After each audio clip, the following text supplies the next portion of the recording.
Hi, welcome to Astrobabble. I am Donna from Donna B Astrology, And I'm Lynda from Scullywag Astrology. and today we are going to be talking about the new moon in Aquarius. So, happy birthday, Aquarius! And first, I'll talk about the moon mansion while you're bringing up the chart. It is the 21st moon mansion, and it is good for divorce, sawing, taking medicine, leading an army.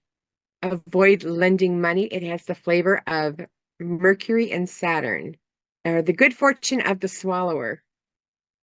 The So swallow. maybe that's where the taking the medicine, Oh, maybe that's where taking okay. the medicine comes in. So it should be very interesting. Yeah. So ruled by Saturn. Saturn's in Pisces, so it can't see it. It's an aversion, which is a shame because it can't assist. Venus and Yeah. Mars are also an aversion in Capricorn, but Jupiter can help because it is, no, actually, it can't help. It's square. Well, it can help, but it is a square aspect, so it can't. Well, It's not as influence. Yeah. beneficial as it could be. Yeah. Oh, that's right. Yeah. You got that square to Uranus just to spice things up. What was the And first thing about it's good for divorce? it's good for divorce. Hmm. What else was it? Sorry. It's swallowing medicine. Yep. Taking medicine and leading an army. And this new moon is going to be happening at 20 degrees, 40 minutes of Aquarius. So if you have planets that are in the fixed signs, you might feel this more of an impact on this new moon, which is, it's all about beginnings. New moons are about, yeah, planting seeds, new beginnings, new starts. Very interesting. Shall we have a look at the horoscopes? And we recommend that you read or listen to your ascendant sign when you're listening or reading horoscopes rather than your sun or your moon sign. That's because when people talk about horoscopes, they're setting each sign as on the ascendant, and it just makes more sense. And if you don't understand why that is, we've done a video all about that. I'll put a link to that in the description. And so the first sign is Aquarius. And if you are an Aquarius, this new moon is happening in your first house. And there are a lot of changes, especially with Pluto just beginning in it. So think about what you want to transform in your life. Use that planet, Pluto, to help you transform, because that's what it's there to help you do. This is all about things that you might want to be transforming. Like if you want to totally make over your hair. If you've always had long hair and you want to make it totally really short, this might be this might be the energy to do that. You've got Pluto in there, so it's giving you a little bit more of a transformational push that anybody else will be enduring. So for this new moon is a good time to see what you want to change. Mm. Could be good for health too. Yeah. And if you are a Capricorn ascendant, this new moon is happening in your second house. The second house is our income and personal finances. It is our personal resources. So there may be new beginnings, new starts, planting new seeds to do with these topics. Maybe you're starting a new job or there's a new stream of income for you. Maybe there is, we've got Pluto in there transforming that. Maybe you're looking at how you spend your income and finances, what resources you have and how you use them. Maybe, and this is going to be a long transit. Pluto is going to be in there for a good 20 something years. But yeah, this may be the beginning of new ideas, new seeds, new beginnings to do with personal finances, income, and resources. And if you are a Sagittarius rising, this is going to be happening in your third house. And the third house has a lot to do with your close community, your brothers and sisters, early education, and even short-term travel. So you could even have to do something new with a car or any of those subjects. Your brothers and sisters, cousins, aunts, those type of people are where you might be seeing these new things happening. So this is pretty interesting. It's pretty interesting when you're associating all of these, this new cycle with all of these rising signs with Pluto now entered into that house. So Yeah. it's quite interesting to look at and go, what kind of energies will they be experiencing? I think everybody will be experiencing a uh, a shakeup of some sort with that new moon so closely squared to that Uranus. It's asking for change. It's like right out of the gate. Let's ask for change. It could be unsettling, disruptive, or anything like that. So watch out for that. Yeah, interesting. It may not take immediately for a lot of people, depending on what house it is and, how challenging the ideas and inklings you get of what you might want to change in that area of your life. But yeah, maybe this is, the first inklings. So quite interesting. And if you are a Scorpio ascendant, this new moon is happening in your fourth house. The fourth house has to do with our parents, our home and living situation, and real estate matters. So this may have nothing to do with you. It may have something to do with your parents. Maybe they're starting out on some new adventure. Maybe there's new starts, new beginnings for them. Or maybe it's something new for you. Maybe you're, you know, starting to look for somewhere new to live, or you're moving into that new place, you're signing a lease, or taking out a mortgage for that home. It could be new people coming into your living situation, whether that's a baby or just somebody that is moving in.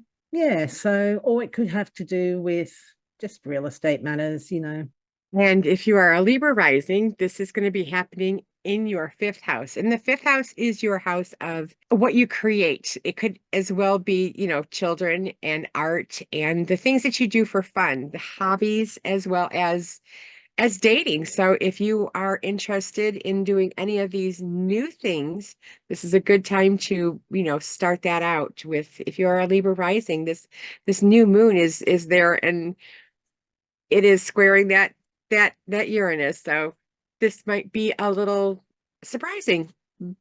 Hopefully fun though. Mm. And if you are a Virgo ascendant, this new moon is happening in your sixth house.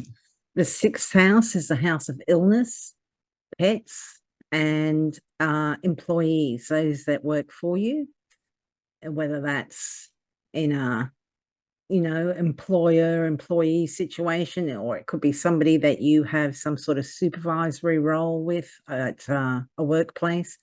It can also include co-workers, and it often includes those that are of service to others, so doctors, nurses, first responders, etc.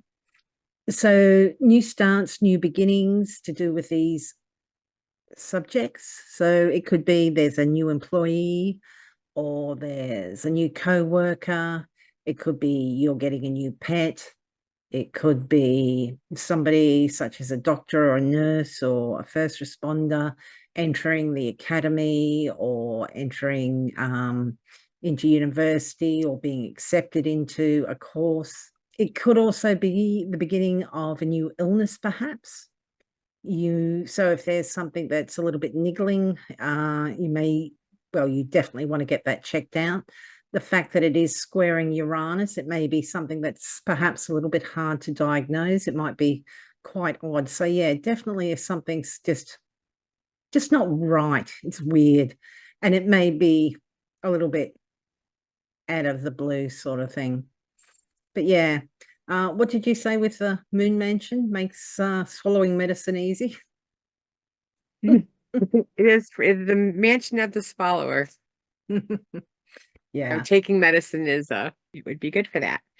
And if you are a Leo rising, this is going to be happening in your seventh house. This new moon is going to be happening in your seventh house.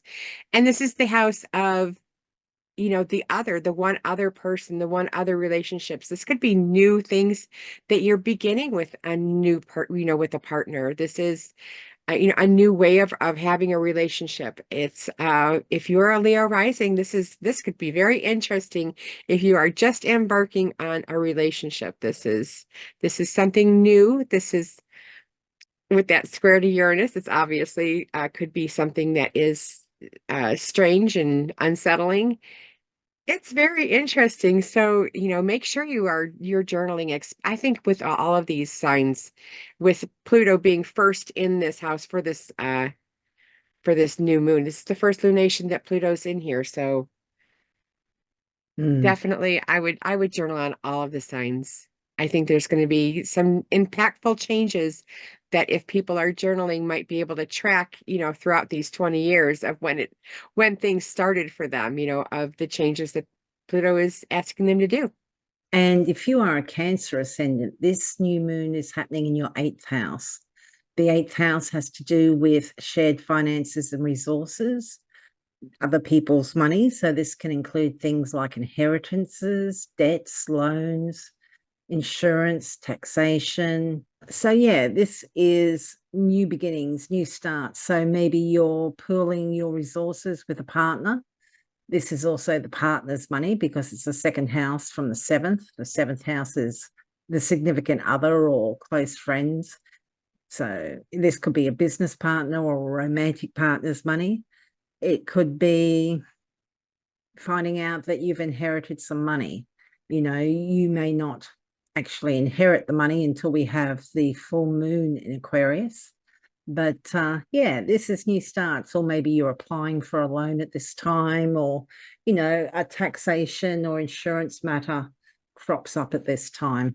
And if you're a Gemini rising, this new moon is going to be happening in your ninth house. And the ninth house is that house with that has a lot to do with philosophy, foreign travel. So it could be either you're traveling to another country, or you might have some matter that has to do with other countries. This also can do with, I said, publishing, legal matters, philosophy, any of the occult subjects, psychology, as well as astrology. So the new moon is Mm. squaring the Uranus. You could be changing up how you to view the world. So this ninth house is how you is really how you view the world in your larger goals, like higher education. So with this new moon, you very well might be changing up how you your philosophical ideas of yeah. What word am I trying to get to?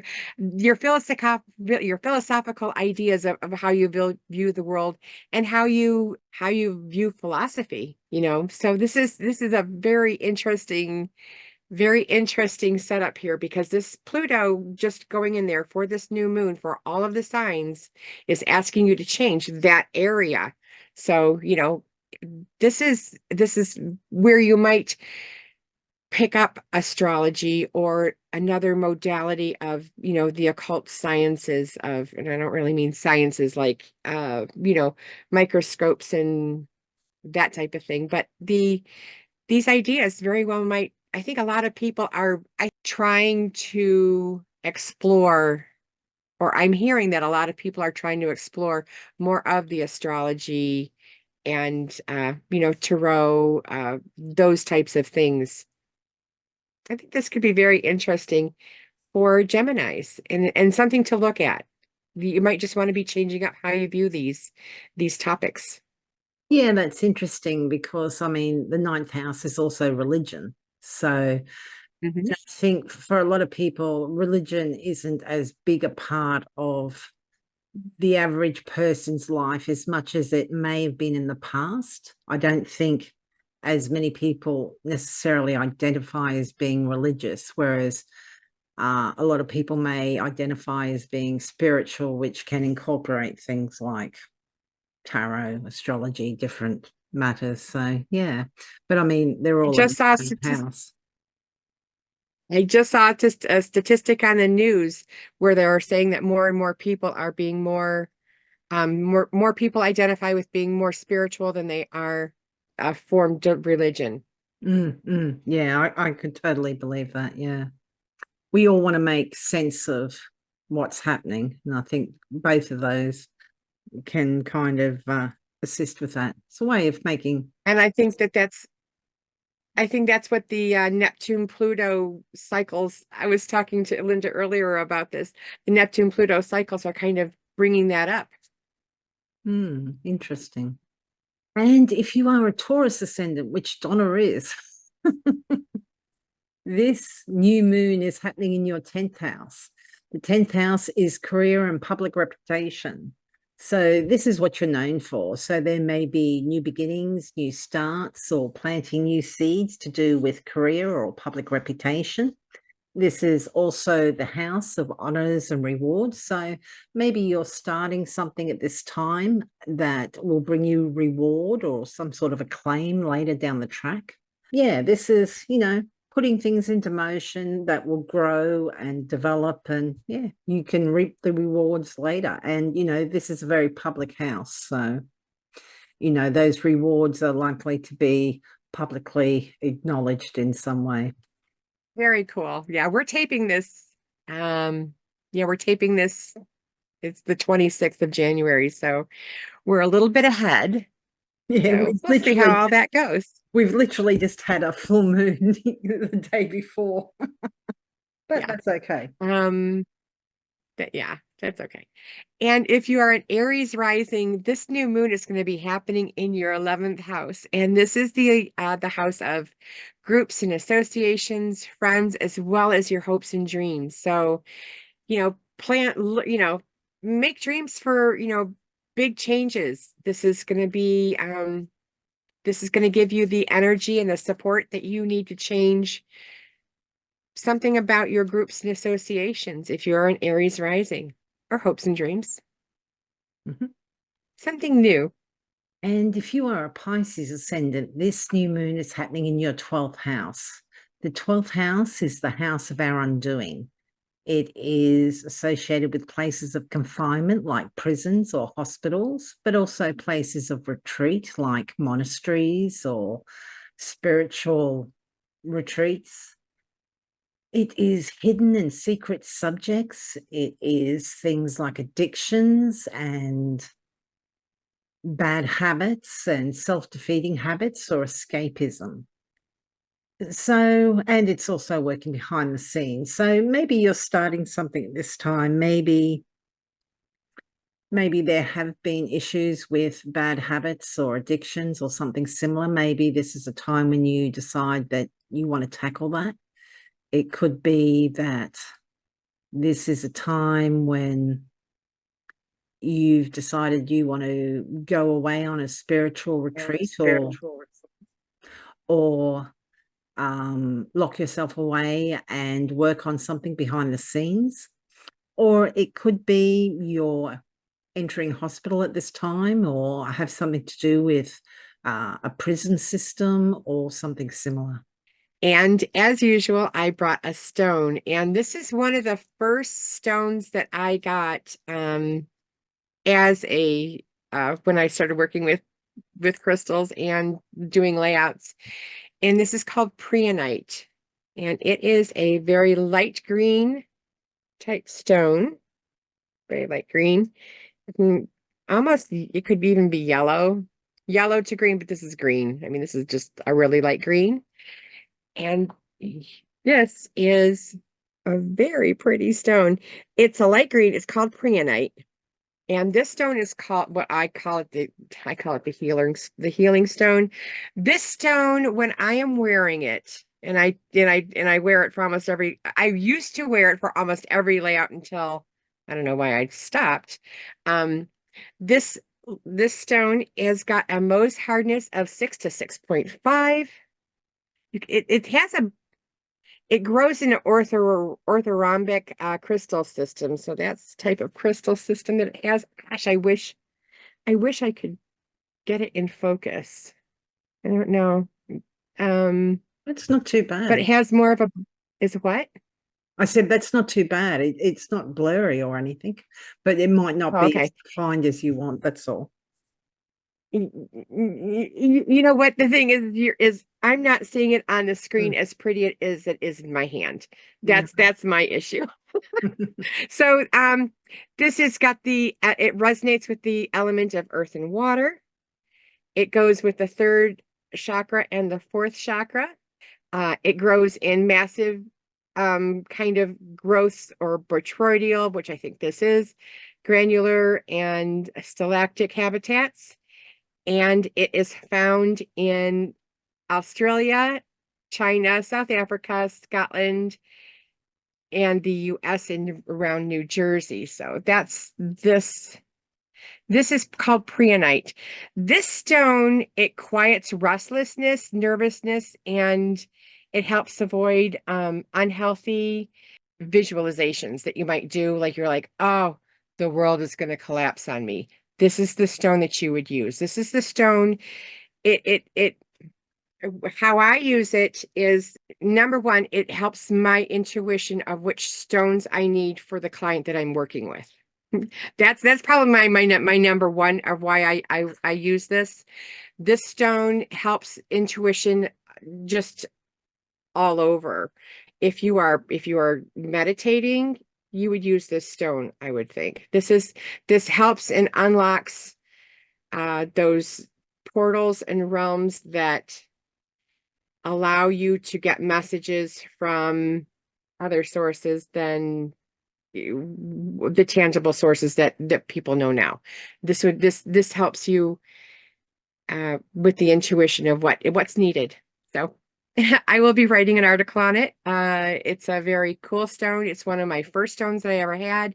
It's helped me to be successful in my layouts that I do for others. So I would recommend Prehnite is the name of the stone. It's called Prehnite. So the first aspect that we are going to be talking about is Mercury will square Jupiter. And this is a time to make, the big plans. This is, plan it out, get your process going. These two together will help you to make the plan better.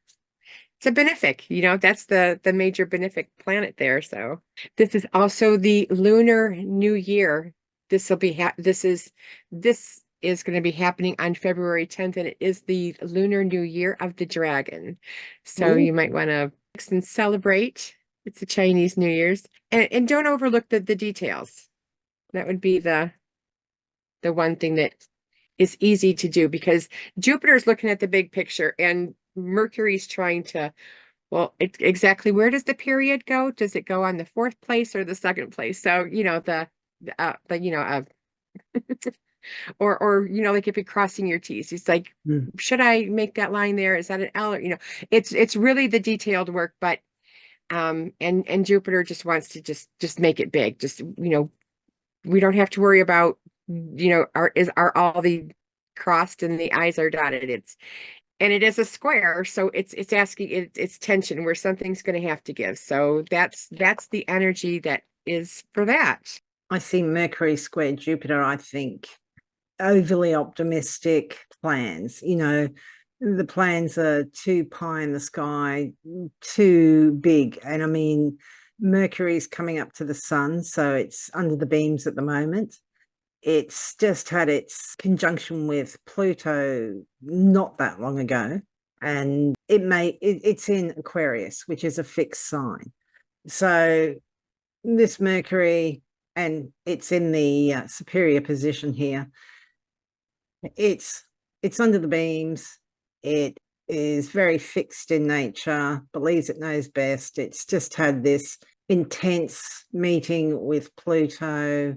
And yeah, I think that Jupiter wants to big it up and, go bigger and, overlooking any kind of just overly optimistic, just thinking that there's going to be no resistance and you can do it. And then, it might just be a little bit too pie in the sky. It is benefic though, Jupiter. So hopefully not too negative or anything, but yeah, that Mercury is a little bit damaged. And yeah, just those great big plans you have, I wouldn't necessarily count on them coming through easily. That's all. Whatever you think is achievable at this time, it may well be achievable, but it's probably going to take a lot more effort than you realize.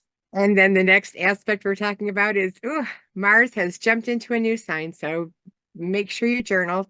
It's almost like Mars, jumped out of a sign where he had dignity. He was exalted in Capricorn, and now he's losing some of that dignity and does not have that strength that he normally does. Sidled right up next to Pluto, so that is a definitely a hard energy to endure.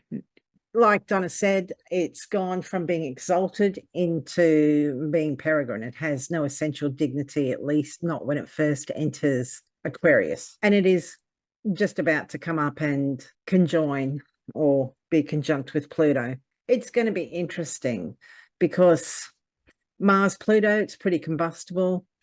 You know, we've just had a change of sign. We're going to have 4 planets in Aquarius at this time. We're going to have Mars, Pluto, Mercury, which is under the beams and kind of pretty much overshadowed by all these big players, and the Sun, all in Aquarius. That's 4 out of like the 10 main planets, if we include the Sun and Moon as a planet, just in one sign. So it's going to be very interesting.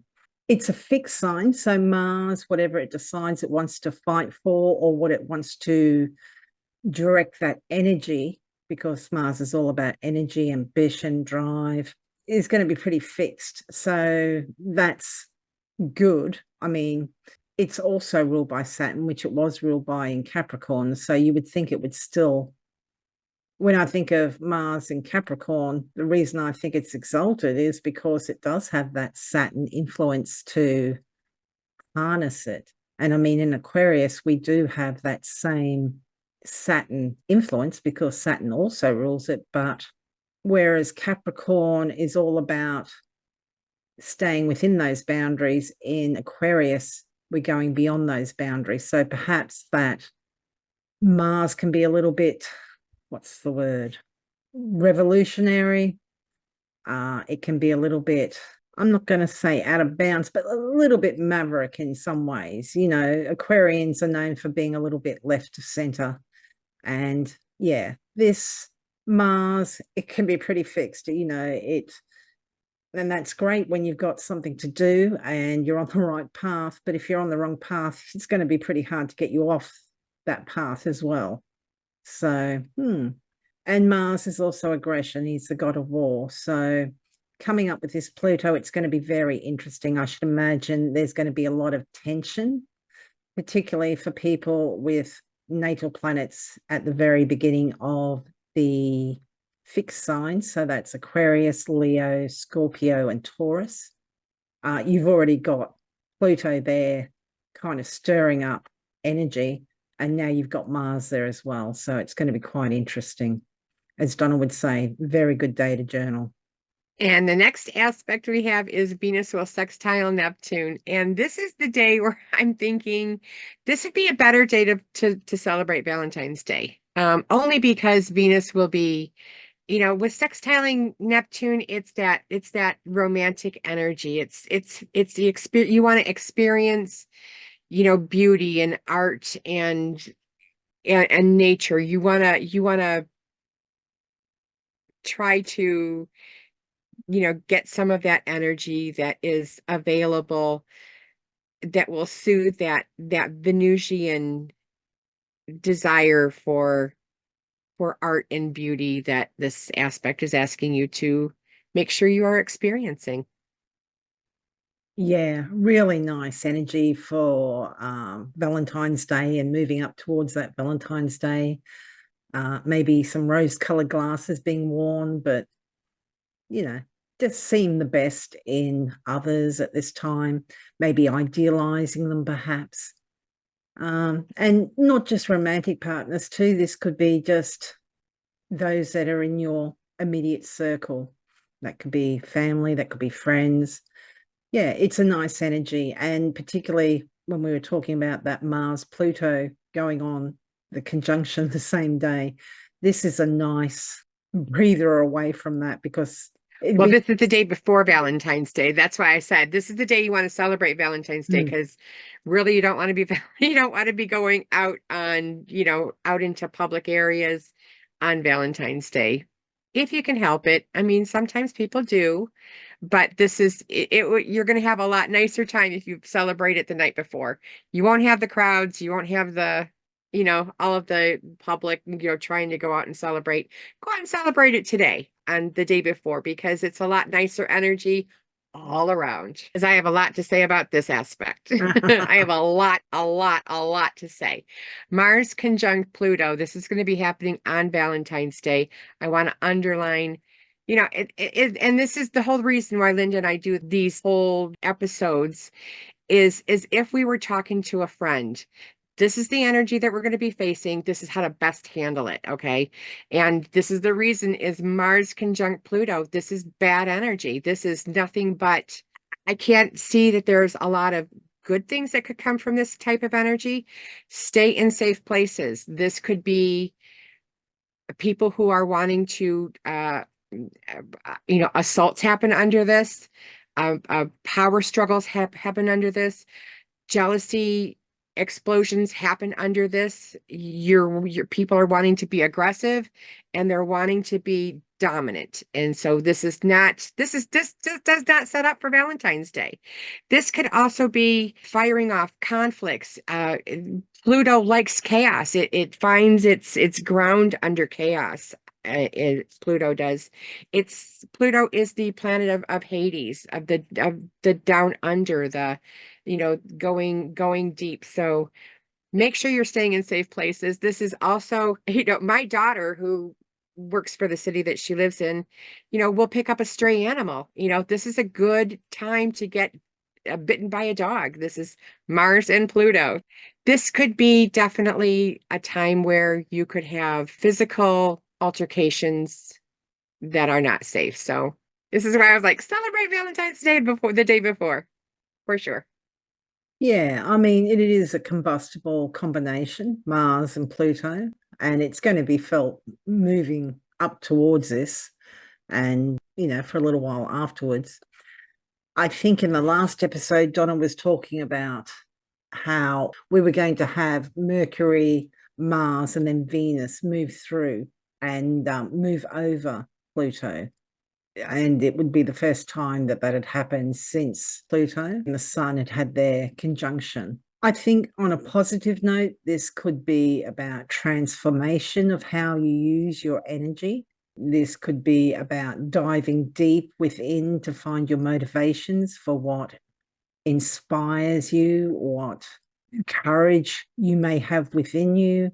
This could be putting some sort of energy in a really transformative way towards something. This could be the beginning of something that you will pour a lot of energy into for perhaps the next 20 years. But yeah, it is a combustible energy, and particularly if it is making contacts with natal planets. So those with very early degrees of the fixed signs are probably going to feel this more than most. So that is Aquarius, Leo, Scorpio, and Taurus. Exercising a little bit of caution, particularly if you find yourself in a situation that is a little bit dicey. Maybe just don't push your luck. And then the next aspect we're going to be talking about is Venus is going to enter Aquarius. When Venus enters Aquarius, she is going to be right up on Pluto. This is, really not a good space for her to be in. She's far away from the sun to not be combust. It's energy that, is going to ask her to, level up, to, do something different. And as usual, make sure you journal when a planet goes into a new sign. Yeah, well, we're going to have 5 planets in Aquarius now. So we've got Sun, Mercury, Mars, Pluto, and now Venus all in Aquarius. So we've more or less got half of what we look at the 10 planets, if we include the Sun and Moon as planets for just convenience sake, all in one sign. So there's a heavy emphasis on the house that Aquarius is in your natal chart. So the people and topics associated with that natal house will be very significant. Venus is a benefic, so she does tend to bring good things. So you may find that, and I tell you what, we're going to need it because you've got a few things going on in there. You've got Pluto in there, which particularly if you've got planets very early in the fixed signs, you may really appreciate having a bit of a sweetening influence in this house. You've got Mars there, which can be aggressive, and it's even when it's not aggressive, it's just action. It's go, go, go. This is a bit more relaxed, a bit more refinement. It is an Aquarius though, so what we enjoy and our relationships and that may be a little bit different, because Aquarius is about going beyond the normal boundaries, and it's just, it can be a little bit avant-garde. So maybe you're interested in art or beauty that is a little bit different than what you're used to. Maybe you're attracted to social groups or even romantic partners that are a little bit different. Or maybe you just want to be a little bit more adventurous or experimental within current relationships, whether that's romantic or friendships or family. Very fun. And then the next aspect we're going to talk about is Mercury will square Uranus. And this is energy that is definitely, if you have plans, expect them to be disrupted. This is, energy that you want to kind of go with the flow. This is nervous energy. Yeah, I kind of think of jangled nerves. There's so much going on that it's kind of unnerving. I know I've had days like this, and you're running around all day and doing this and having to think and think on your feet and change plans, and you come home and it's just, don't talk to me, don't look at me, just leave me alone. It can be just really jangled nerves. But Mercury's moving really quickly. It is moving at 172% of its usual speed, because it's coming up quite close to the sun at this time. It's another 0.2. Mercury is under the beams, so it's a little bit overshadowed. Sometimes this can be a good time to be doing some planning and Mercury type activities like thinking, communicating, learning. It's not as visible because it's overshadowed by the sun. So yeah, maybe for some there's working behind the scenes on something exciting, innovative. It is a square though, so it's going to be tense. Even if it's something you're excited about, it may be mental burnout. It may be jangled nerves. It may be just mental exhaustion for some. But yeah, it's often an uneasy energy, but it's going to move quick. So that's the blessing. And out of the frying pan and into the fire. Venus will conjunct Pluto is the next aspect we're talking about. And this is the same kind of energy that started for Valentine's Day. This is energy that is going to create intense love relationships, and that could spark jealousy for sure, because that Pluto wants to bring in those power struggles. And if feelings are not mutual, this could be disruptive for sure, for sure. This is that same kind of energy that I said. When Venus and Pluto get together, it's they Venus wants to find some common ground. Pluto is looking for change and disruption and power struggles and intensity, and sometimes that's not what we want.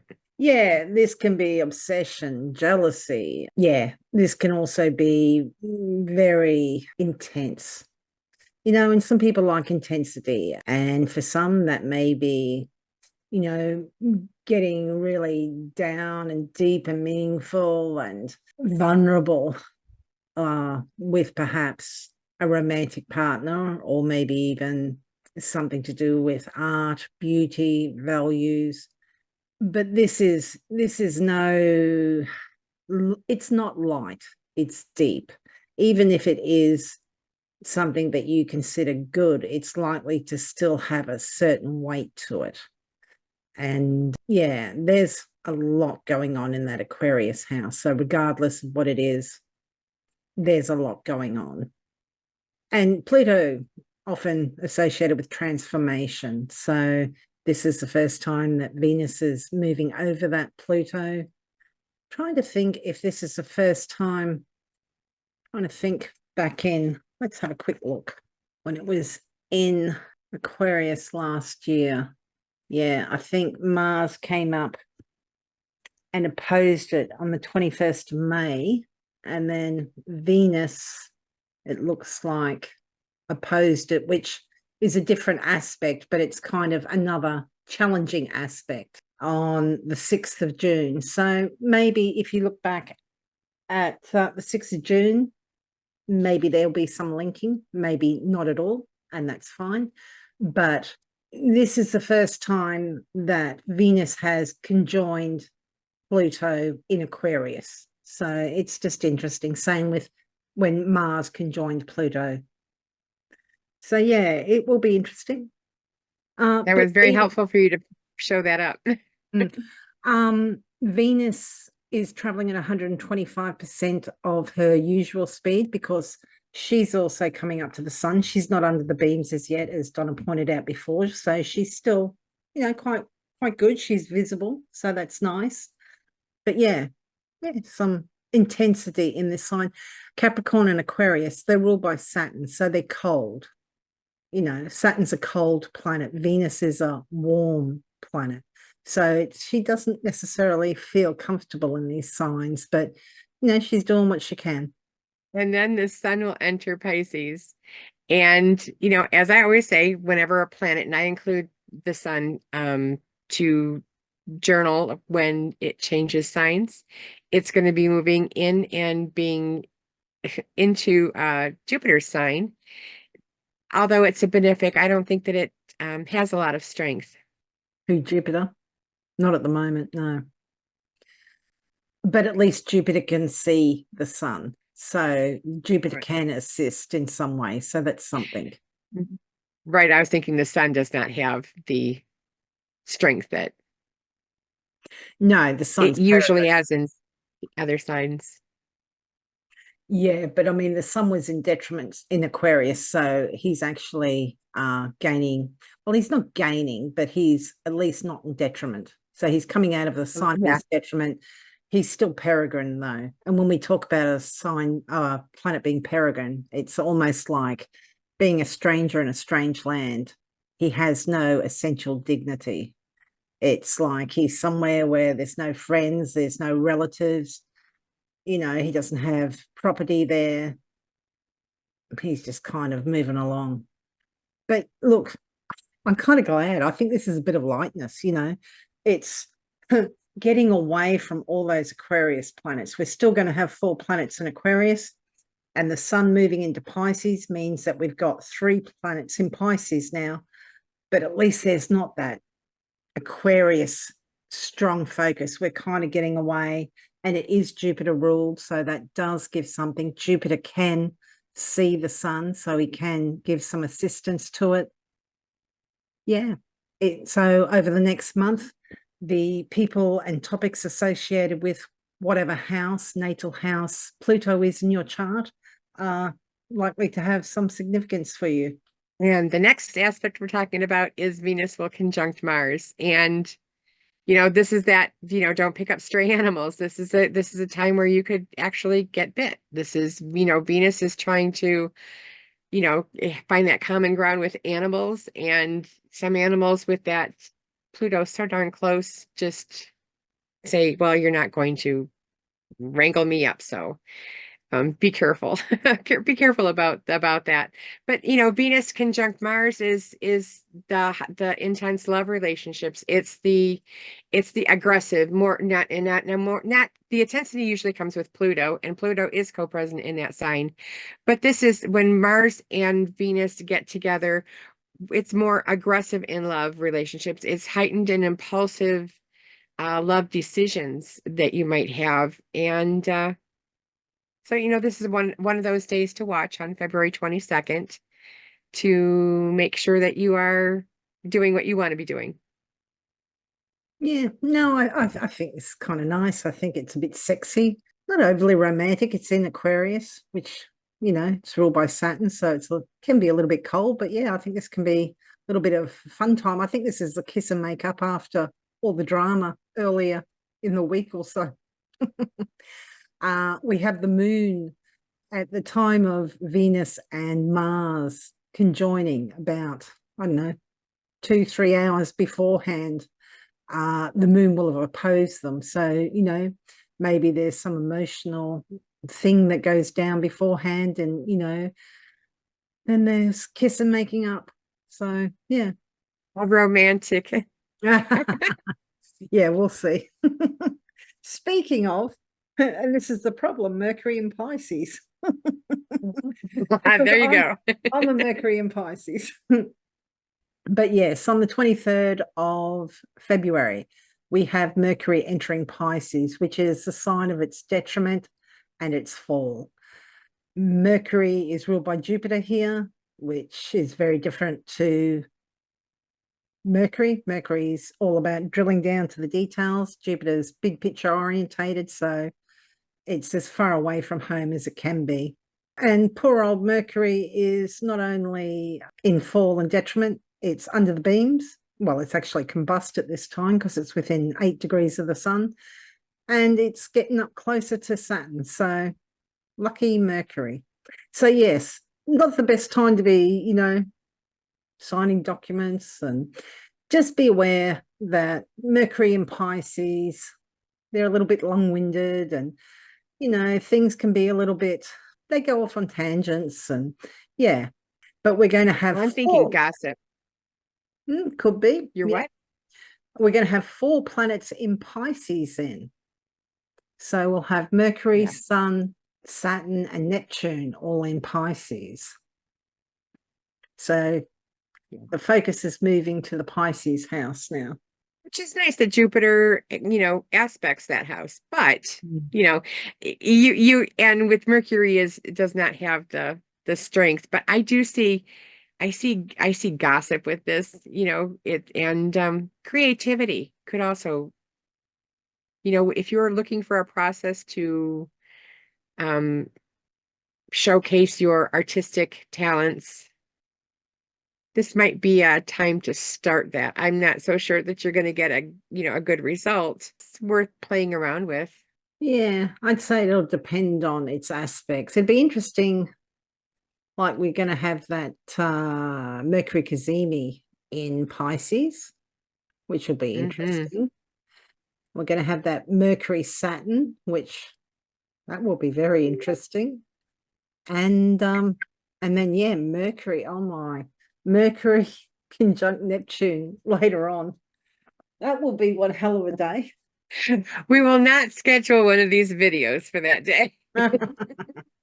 So the next aspect we're going to be talking about is the full moon in Virgo. And it will be happening at 5 degrees, 23 minutes of Virgo. It'll be opposing Mercury, which is not the best. But at least Mercury can see it. Exactly. As Mercury is the ruler of this full moon, at least being able to see its ruler is better than being not able to see it. Mars and Pluto can't see it, so that's helpful. Jupiter can see it, which is nice. That'll be trine. And Saturn will be opposite. So the sun is going to be between Mercury and Saturn. So looks like the first aspect the moon makes after this will be a trine to Square Jupiter. Jupiter. No, it's going to be a trine. So that will be nice. Oh, okay. Oh, the moon aspect. Yeah, I think. No, it's going to oppose Saturn first. Damn, that's a shame. But it's going to be followed closely by that trine to Jupiter. Well, we'll get to that when we get to that. And Donna, where can people find you and what services do you offer? You can find me at donnabastrology.com, and the services I offer is natal readings as well as electional readings and horary, and I work with stones. So I can do that distance healing. So give me a call or get a hold of me through email or that message, and you can work something out. And Lynda, what are you doing and where can people get a hold of you? I'm at Scullywag Astrology. That's astrology.scullywag.com. And I offer natal readings, relationship readings, and year ahead readings. So we hope that the new moon has been, will be kind to you. And yeah, thank you for your likes and support and your comments and shares. And yeah, hope it's a very nice new moon for you. Very much appreciate your support. Thank you very much. Thank you. Ciao.